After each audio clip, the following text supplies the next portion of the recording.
The story of the kings and queens of England is more surprising than you might think. It's a fine drama, 1,000 years of tales of lust and betrayal, of heroism and cruelty, of mysteries, murders, tragedies, and triumphs. But there's more than that. For example, one of the most reliable chronicles describes how a king of England proposed adopting Islam as the national religion. This episode, the first of 6, includes that tale. It tells the story of the English crown from 1066 to 1216, from one French invader, William, to the next, Louis. Yes, Louis. Another surprise.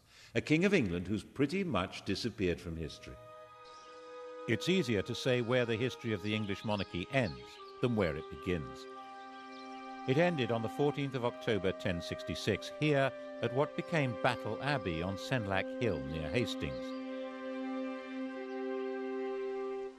We all know that this was where Harold was killed and replaced by William the Conqueror, and Harold was the last Englishman to be crowned king. From then on, the sovereign would always be from a foreign family, right down to Queen Elizabeth II.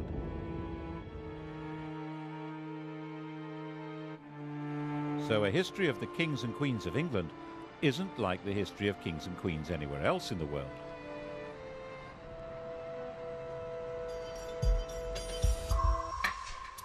What happened here on that October day started a completely new history, which is why it's the one date in history that everybody knows. 1066. The story of that day was spelled out in a strip cartoon, the Bayeux Tapestry, probably stitched for William's brother Odo. Here's our hero's first appearance in the story. That's William, Duke of Normandy, about 37 years old in 1064. He's being told that Harold Godwinson, Earl of Wessex at the time, has been shipwrecked on the French coast. One of these guys is Godwinson. I think it's the chap with the handlebar moustache. He's about 6 years older than William and the most powerful man in England after King Edward. These are both pretty hard men, survivors in a very tough world.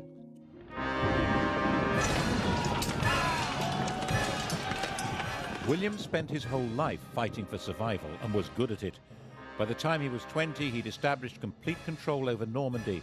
From then on, he was fighting to hang on to what he had. He got Harold to help him in one of those battles, capturing Mont Saint-Michel.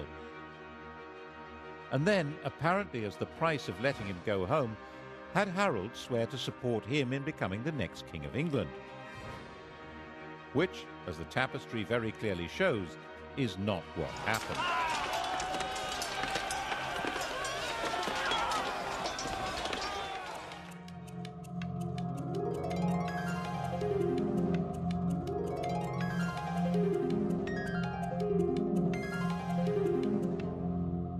When old King Edward died, Harold, as we all know, had himself crowned instead.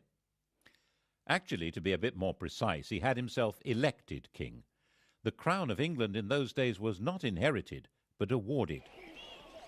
In William's view, this had all gone very badly wrong, so he set about putting it right. The Norwegian ruler, Harald Hardrada, took a similar view. There was an old Norwegian claim to England, which he decided to revive by launching an invasion of his own. Their two fleets arrived within a few days of each other, one in the north of England, one in the south. Both fleets were probably about the same size, about 500 ships. King Harold rushed north and destroyed Hardrada's army. Only about 34 ships made it back to Norway. Then he rushed south, and this time, of course, he failed to pull it off. We don't know for sure that the man with the arrow in his eye is Harold, but he certainly died at the battle. He and his axe-wielding, spear-carrying army of Danish and Anglo-Saxon noblemen were simply swept away. In their place were the new rulers of England, Normans on horseback, and William was their master, master of the country. He owned it.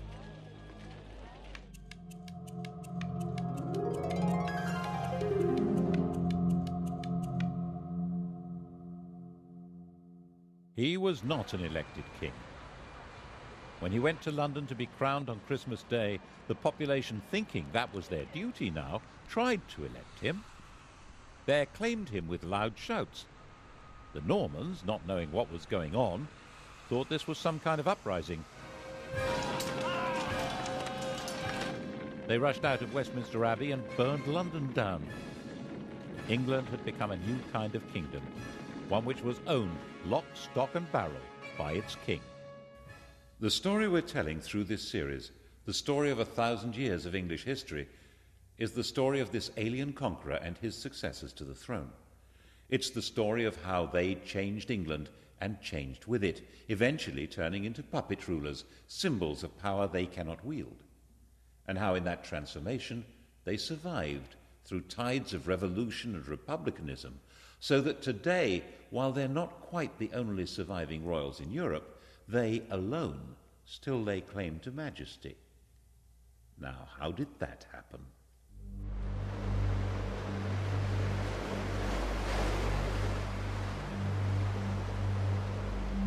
The story of William's reign is really the story of a warrior lord taking all power into his hands. He confiscated all the privately owned land in the country. Its new occupiers were tenants of the king, bound to him. People of the north of England, with their Viking capital at York, were much more bound to Scandinavia than to Normandy. They refused to submit. He punished them by destroying all animals and all crops between York and Durham. According to the chronicles, he celebrated Christmas 1070 in the ruins of York.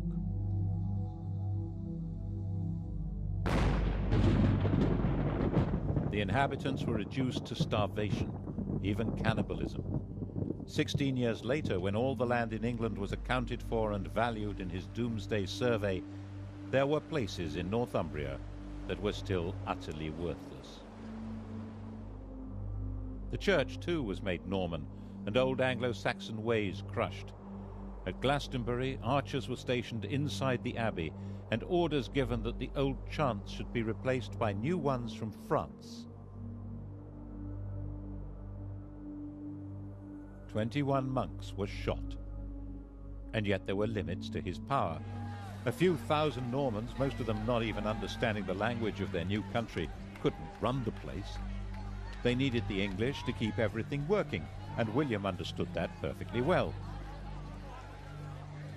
His coronation, he made an oath to uphold the laws of King Edward, to uphold good law and renounce bad. The old courts would continue to function, and old traditions would normally be respected. This oath would become fundamental to the coronation of any king. The question, though, would be who got to wear the crown? When William died, bloated and exhausted at the ripe age of 60, his attendants stripped his body and scattered. What mattered now was who would hold the land he'd conquered, and how. It had all been his, and it was he who decided. On his deathbed in Normandy, he handed out the spoils. He gave his eldest surviving son, Robert, his Duchy of Normandy, but it was the younger son, the red-haired William Rufus, who the conqueror willed should be acclaimed King of England. And the youngest, Henry, was told he would have to be content with £5,000.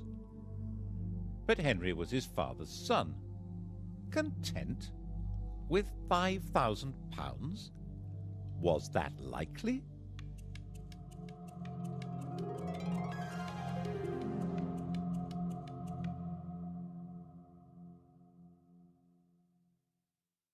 The key to the plotting that followed was that, of course, none of the brothers was content.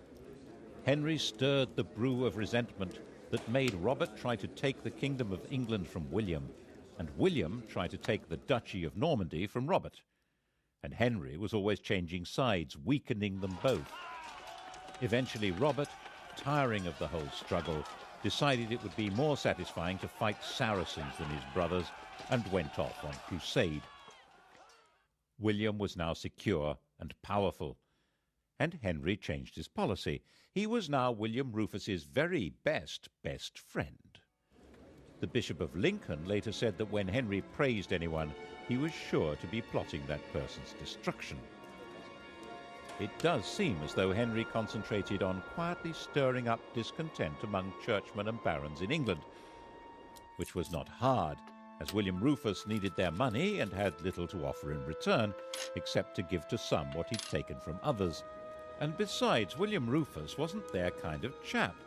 He didn't marry, he had no children, and as one chronicle puts it, all things that are loathsome to God and to earnest men were customary in this land in his time. And therefore he was loathsome to well nigh all his people, and abominable to God. Which is, of course, homophobic chronicle speak for being gay. On the 2nd of August, in the year 1100, both William and Henry were hunting separately in the New Forest. It was the last day of William Rufus's life. No one knows who fired the arrow that ended the reign of William Rufus. His companion Tyrrell immediately fled and disappeared abroad.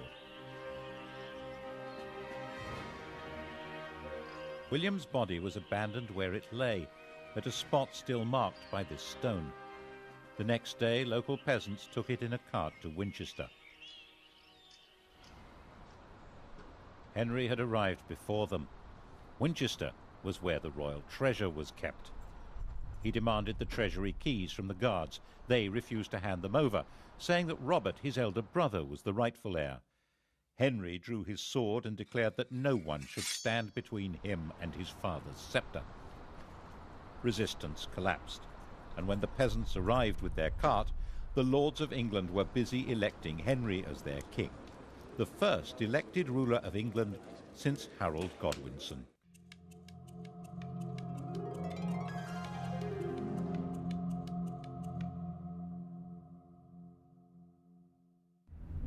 The Bishop of Winchester refused to give the corpse a Christian burial. Out of respect for his royal status, William Rufus was nevertheless interred under the cathedral tower, and when that collapsed a few years later, everyone said, "Told you so." Henry's coronation at Westminster was an attempt to ensure his authority to rule. He was 32 years old. His father had won the country by force of arms, and his barons backed him for rich rewards. But why would anyone want a king now?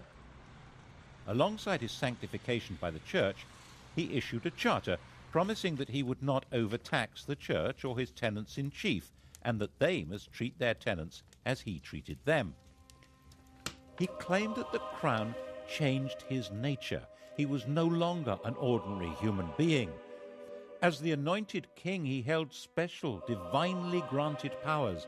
His touch was supposed to cure scrofula, swollen neck glands from tuberculosis. This magic power, which became known as touching for the king's evil, was practiced by English monarchs for the next 700 years as proof of their divine authority. He also quite smartly understood that it was a good idea to promote new people to positions of power. Those who were already great barons didn't need a king, but men on the make would support him. By the time Robert was able to mount a challenge to Henry, it stood no chance. He agreed to recognize Henry as King of England in exchange for a pension. Of course, it didn't last. Henry ended up invading Normandy in 1106 and imprisoning his brother for the rest of his life. This is his tomb in Gloucester Cathedral. The question of who was entitled to succeed to the crown was still, when you came down to it, a matter of brute force. But Henry's victory had a profound symbolic meaning, because it changed the status of the English crown. Under his father, England had been a property seized and owned by the Duke of Normandy. Now, Normandy was a property seized and owned by the King of England. Henry was a naturally cheery person. Just after his coronation, he married Edith, the daughter of an English woman and of the King of Scotland, and he encouraged the Normans he was promoting to marry English women. The great barons regarded this with contempt and referred to their king and queen as Godric and Godiva, a style statement which roughly translates as Sid and Gladys. As sturdy warriors, they also didn't appreciate the fact that he was literate in 3 languages. His other nickname, Henri Beauclerc, means Henry the Swat. But those great barons were having their power undercut as Henry recruited his government officers and judges from the church. He supervised his kingdom by moving his court from one centre to another. It was a great travelling performance, like a circus, with no permanent home. He spent half his time in Normandy, but when he was away, the kingdom was run by a totally reliable civil servant, Roger, the Bishop of Salisbury, who was called the Justiciar. The idea of government by a system rather than by a man was beginning to take shape. He sent judges on their own tours of the country and enforced the laws harshly, which seems to have been quite popular according to the chroniclers. But his punishments were often based on the idea that people were guilty until proved innocent, and there was no time to do that. Were England's lanes really full of blinded and mutilated men muttering, "Firm but fair"? You'd think so from the sources we have. They liked a strong king. And he managed to keep the treasury well stocked with money, which meant he could buy loyalty when he needed to. The key to this was his system for checking his income. Twice a year, sheriffs and royal officials from all over England had to bring their money to be counted by being shunted around in piles on a checkered cloth like a chessboard. Checked. It was called the Exchequer. The system worked so well that the cabinet minister in charge of the nation's finances is still called the Chancellor of the Exchequer, and we still use paper chitties called cheques. By a combination of force and diplomacy, he controlled and to some extent colonised Wales. Relations with Scotland were fine. 3 of his wife's brothers became kings there. England was becoming a peaceful, stable and successful kingdom. Henry sent his young daughter Matilda to Germany to marry the Holy Roman Emperor, and in 1116 he held a great assembly at Salisbury where all the barons, nobles and bishops swore homage to his son William as his successor to the crown. In 1120, young William was a star, an enthusiastic warrior, a keen huntsman and the heir apparent. He'd been in Normandy with his father fighting the King of France, and the whole party was returning to England. William and his pals were travelling in a brand new ship, the White Ship. They were the 12th century English jet set, the millionaire knightly lads who were heirs to most of England and Normandy. Once they got on the ship, there was a terrific party. Alcohol was taken, and how? Soon it became really rowdy. The Hooray Henrys yelling at one another and throwing off a bunch of priests who'd come to bless the voyage. William's cousin, Stephen of Blois, had an upset stomach and he felt he needed a bit of peace and quiet, so he decided to go ashore and take a later ship. By the time they got to sea, it was already dark and the other ships were way ahead. The wind was light. William decided to catch up with the king and ordered the chaps to start rowing. The master was as drunk as anyone else, so they began to speed into the dark, 50 oars pushing this state-of-the-art longboat at a terrific lick. That was when they sailed straight into a rock and smashed the ship open.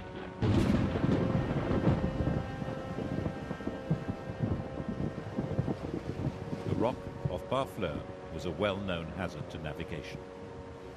The cries of the drowning company were heard on shore and on the king's ship, but everyone thought the party was still in full swing. In fact, the future of England had just been destroyed in the equivalent of a drunken car crash.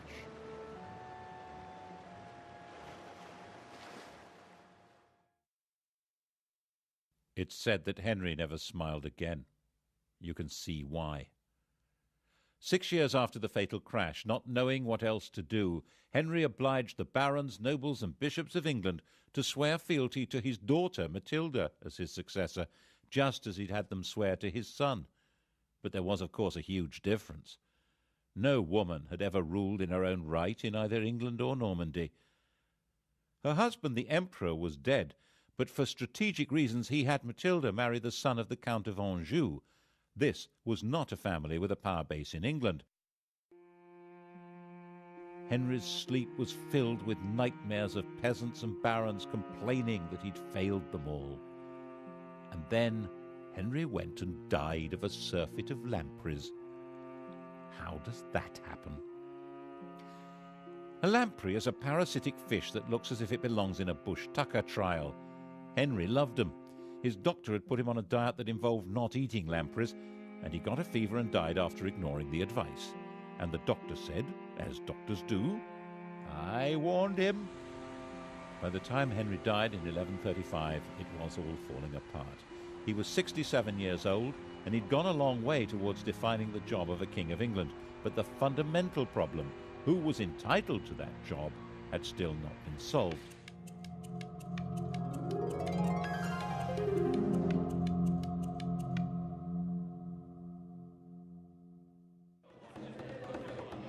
Matilda was in Anjou with her husband, and then up popped Stephen of Blois, who sailed from Normandy to England and claimed the crown.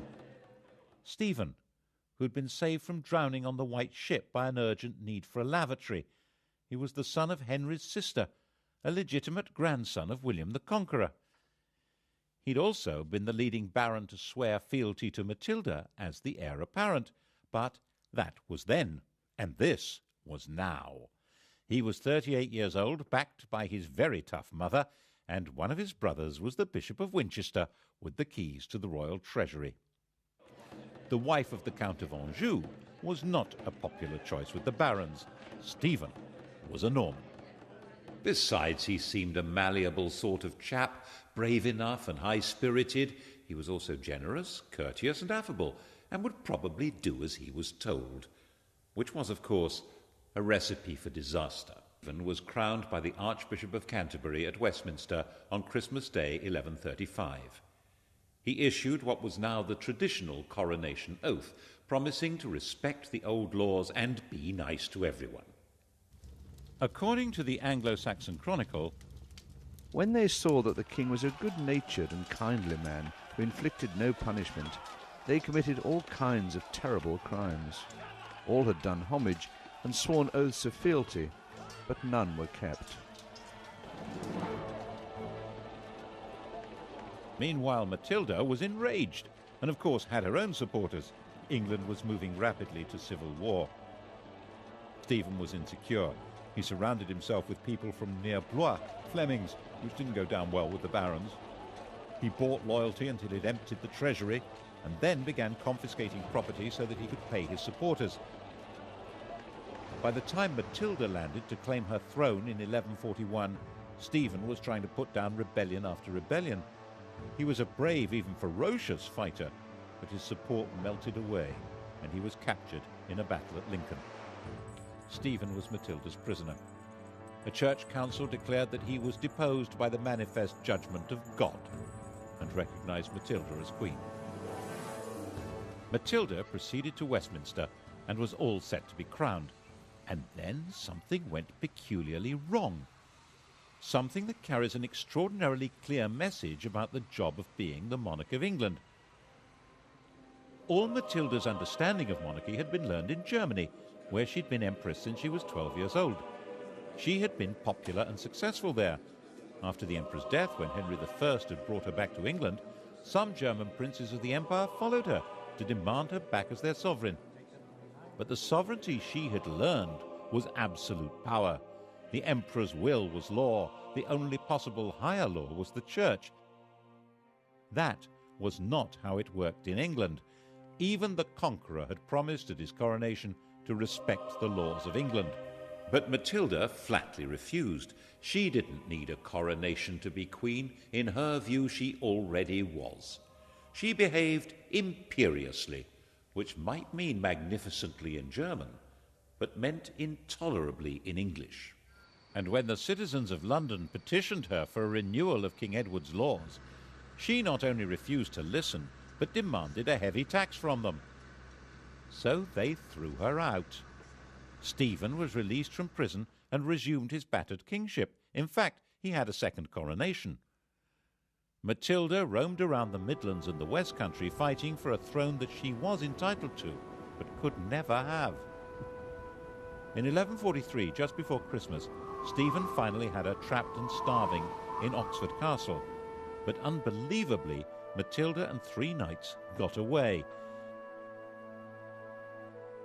It had snowed, and that night, dressed entirely in white, they dropped over the walls to the frozen water below. They moved, silent and invisible in the fresh snow, right through Stephen's camp. It was another 5 years before Matilda gave up and returned to Normandy.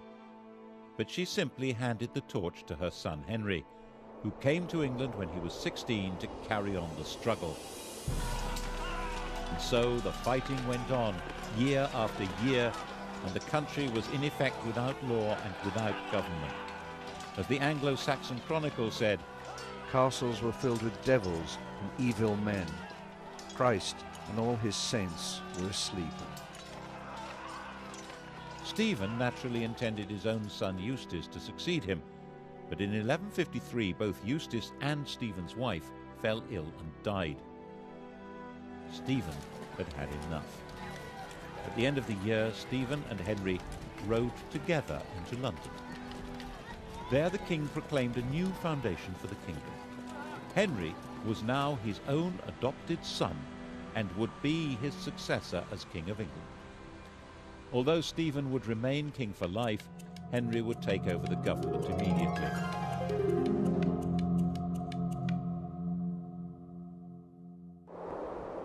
The next year, utterly worn out, King Stephen retired to his grave.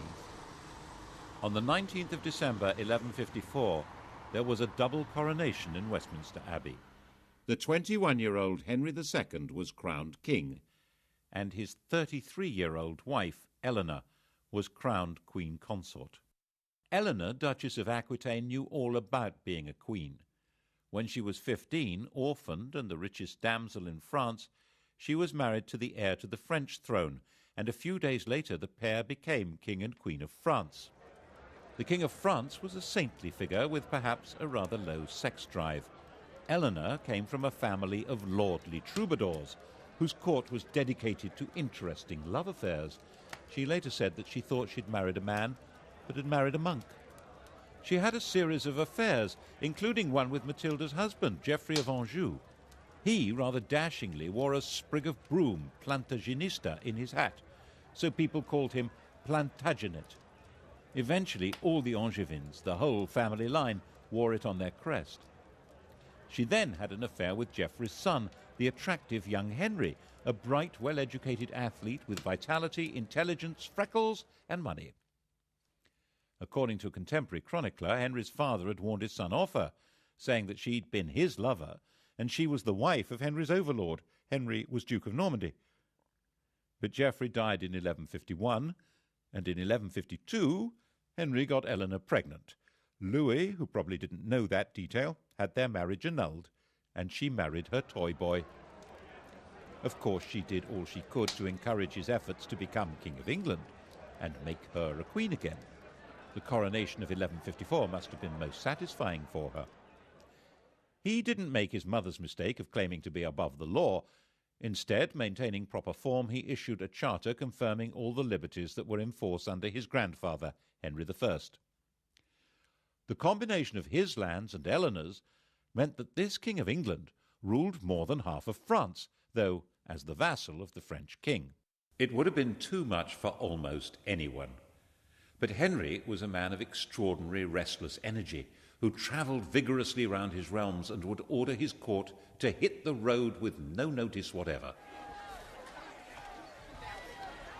He got England up and running with astonishing speed. He had all newly built castles destroyed so that individual lords could not stand against him, and got the law functioning again. He organised government into ministries, with the Chancellor of the Exchequer playing the role we would now recognise as Prime Minister. The chap in question was the son of a London merchant.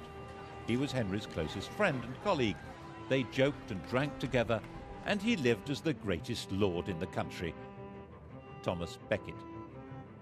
Between them, they reformed the currency, finance, government, and began the changes in the judicial system that would lead to the system of trial by jury. England was beginning to develop a commercial life. Towns were growing, the population was becoming better educated. The new system for running royal courts asked groups of local people, often peasants, to report and decide the facts of the case. The system that had worked for the conqueror, allowing the people to run their own country, was at the heart of Henry's way of getting everything up and running again.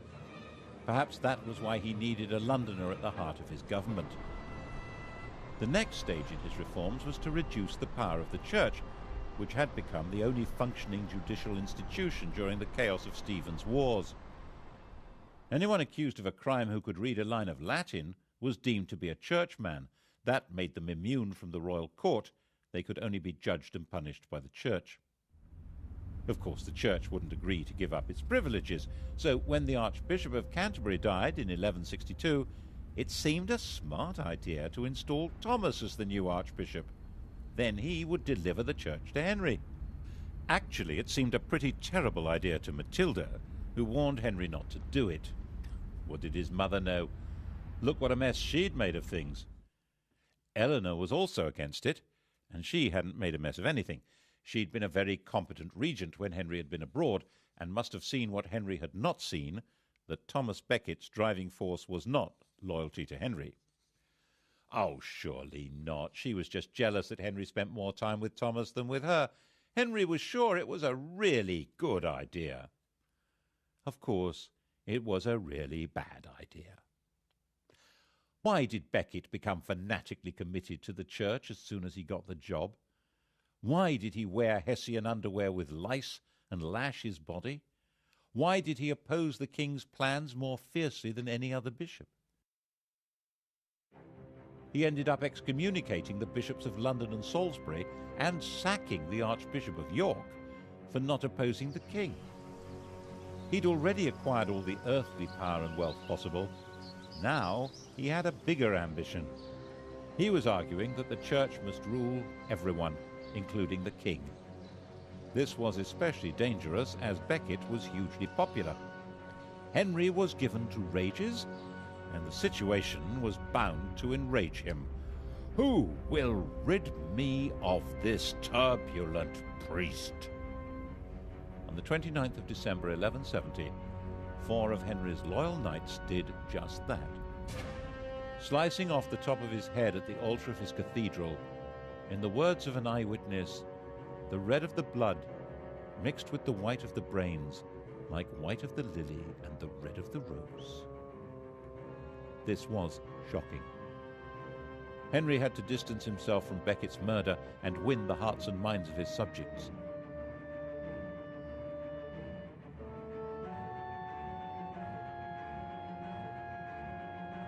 Becket was immediately the most popular martyr in the country. 100,000 pilgrims flocked to the site of his death. He would obviously be made a saint as soon as possible. The danger, of course, was that the Pope would excommunicate Henry and pronounce an anathema against him as the murderer of England's primate. The population would turn against him in England, and the King of France would seize his vast lands across the Channel. Henry immediately fasted, went into extravagant mourning, and then did penance. Prostrating himself before the Canterbury altar, he was publicly lashed by a monk. It worked. He saved his kingdom from the Pope. Saving it from Eleanor was much more difficult. Eleanor and Henry had drifted apart, partly because of his love affairs and partly because she feared that Henry's adventure with Becket threatened her own beloved Aquitaine. She had gone back there. She set up her own court, the Court of Love, and that was where she raised her sons as romantic warriors and plotted against him. Henry imprisoned her there for 16 years, but her plots continued unabated. She supported her older sons in rebellion against Henry, trying not only to ensure her control over her own lands, but to take over from him. The only one who remained loyal was John, the youngest. In 1189, the oldest surviving son, Richard, inflicted a major defeat on his father. Henry met Richard near the Loire to arrange peace terms, but when they publicly embraced, Henry quietly growled, "May the Lord spare me until I've taken vengeance on you." The second had been defeated in battle by his own eldest surviving son, Richard. Only one of his sons had remained loyal, the youngest, John. Back in his own chateau, Henry asked for all Richard's supporters to be read out. The first name on the list was John's. Henry was heartbroken. He died in delirium a few days later.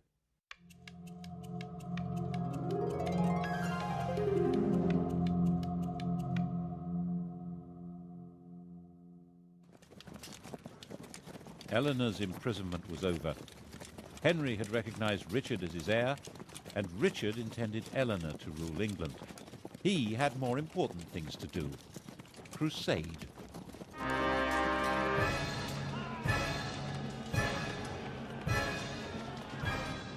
Eleanor had been on crusade when she was young as the wife of the King of France, but also as the leader of her own feudal army. And now the Saracens had reconquered Jerusalem. Richard the Romantic, Richard the Lionheart, was a totally fearless warrior whose whole upbringing had been based on Eleanor's idea of chivalry. Poet and swordsman, Christian knight and tournament hero, a handsome and dashing leader of armies, Richard tried to live out the fantasy life of one of the heroes of Arthurian literature from the stories told and sung in the court of love. He came to London for his coronation, but only so that he could collect the funds to pay for his great crusade to recover Jerusalem from Saladin.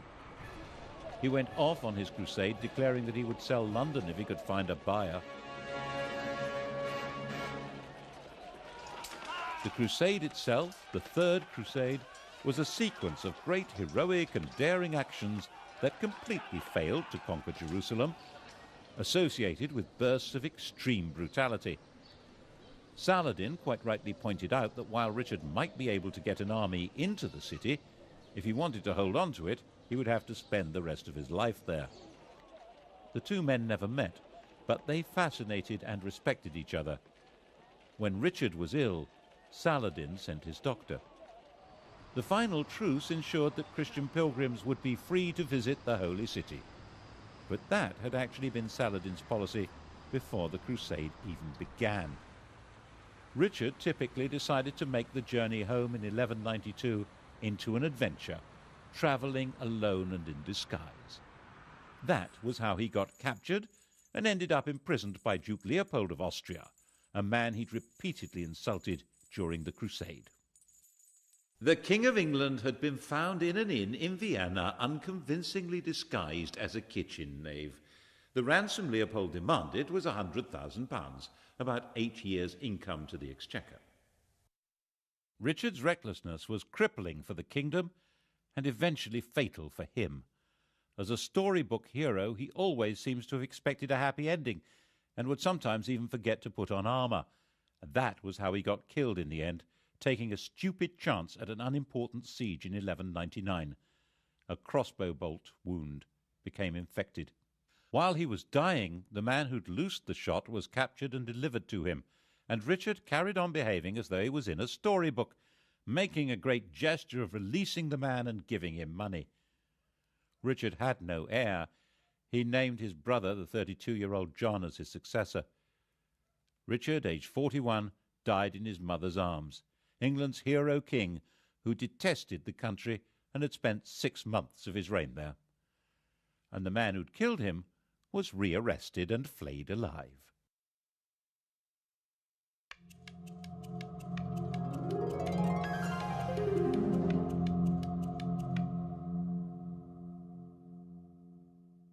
His little brother John was never meant to be king. His father had called him John Lackland because there was originally no part of the huge Angevin empire left for him. And the three problems that lurked at the core of monarchy in England now became crises. How did succession work? What was the balance between the king and the church? And what legal limits existed on royal power, especially when it came to taxes? To begin with, was he really Richard's proper successor? One of his elder brothers, Geoffrey, had died leaving a son, Arthur, and there were barons in Anjou and Maine who argued that this 13-year-old was the proper successor. They were supported by Philip, King of France. The only way to settle a succession dispute was by violence, so John went to war.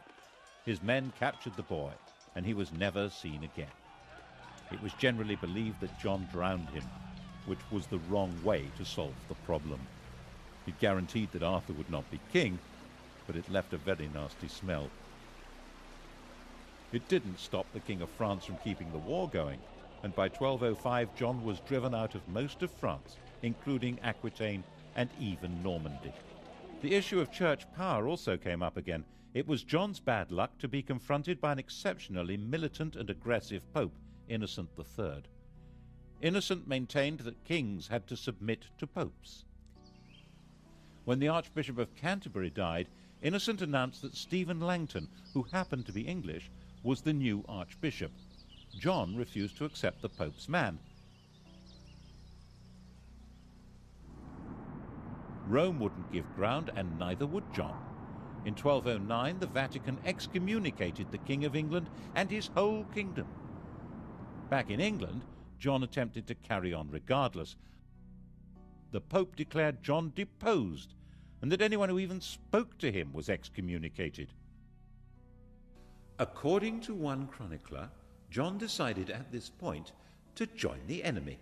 In 1213, he sent a delegation to the Emir of Morocco, offering to adopt Islam and turn England into an Islamic country in return for protection. That would have turned history upside down. Is it true? The Emir, according to the story, told the envoys not to be so silly. In fact, John was reduced to total surrender. The Pope demanded that he submit himself as a vassal of the Church, and that England should become a papal fief instead of a sovereign kingdom. So in 1213, Stephen Langton, the new Archbishop of Canterbury, took up his post as a representative of the new overlord of England. In that capacity, he decided to sort out the third issue, the limits of the king's power over his subjects. Barons were now virtually an organised political party. This is the seal of the Barons of London. Langton presented them with a charter issued by Henry I and suggested that they demand something along the same lines but a bit clearer: the Magna Carta. This famous document was signed in June 1215. John and Richard had both tried to meet their costs by massive increases in feudal dues and legal charges, and most of the Magna Carta is an effort to reverse these.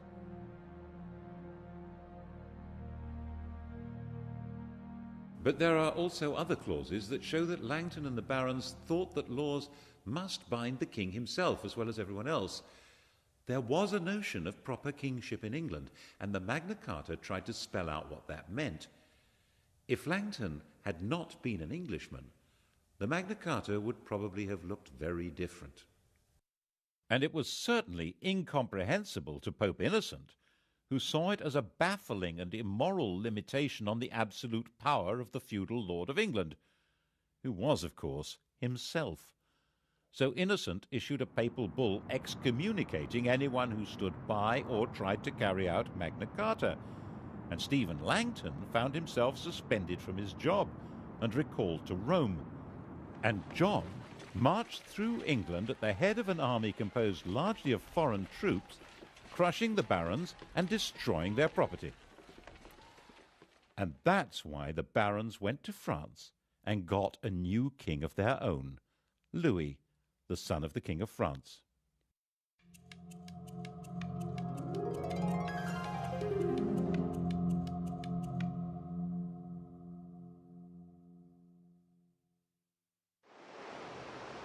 And so came the second French invasion of England in 1216. It was about the same size as the invasion of 1066, and Louis landed unopposed. He was greeted with general enthusiasm and was hailed as King of England in a high mass at St. Paul's Cathedral. He set up his own government, and his army began its pursuit of John's dwindling forces.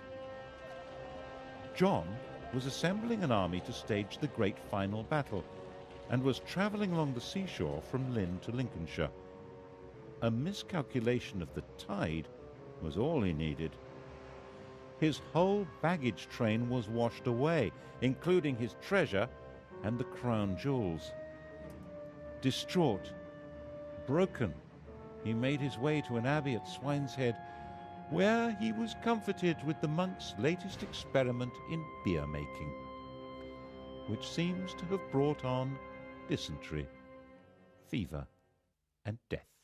Louis I and last The king no one's ever heard of now controlled most of the country, but the story of what happened to him and how his memory was erased has to wait for the next episode.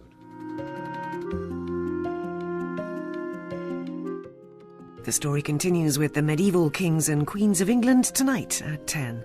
And to find out more about Thomas Beckett's life and murder, Sky Digital viewers press red. Coming up on UK TV history, decisive weapons. What a difference the T-34 tank made to Soviet fortunes in World War II.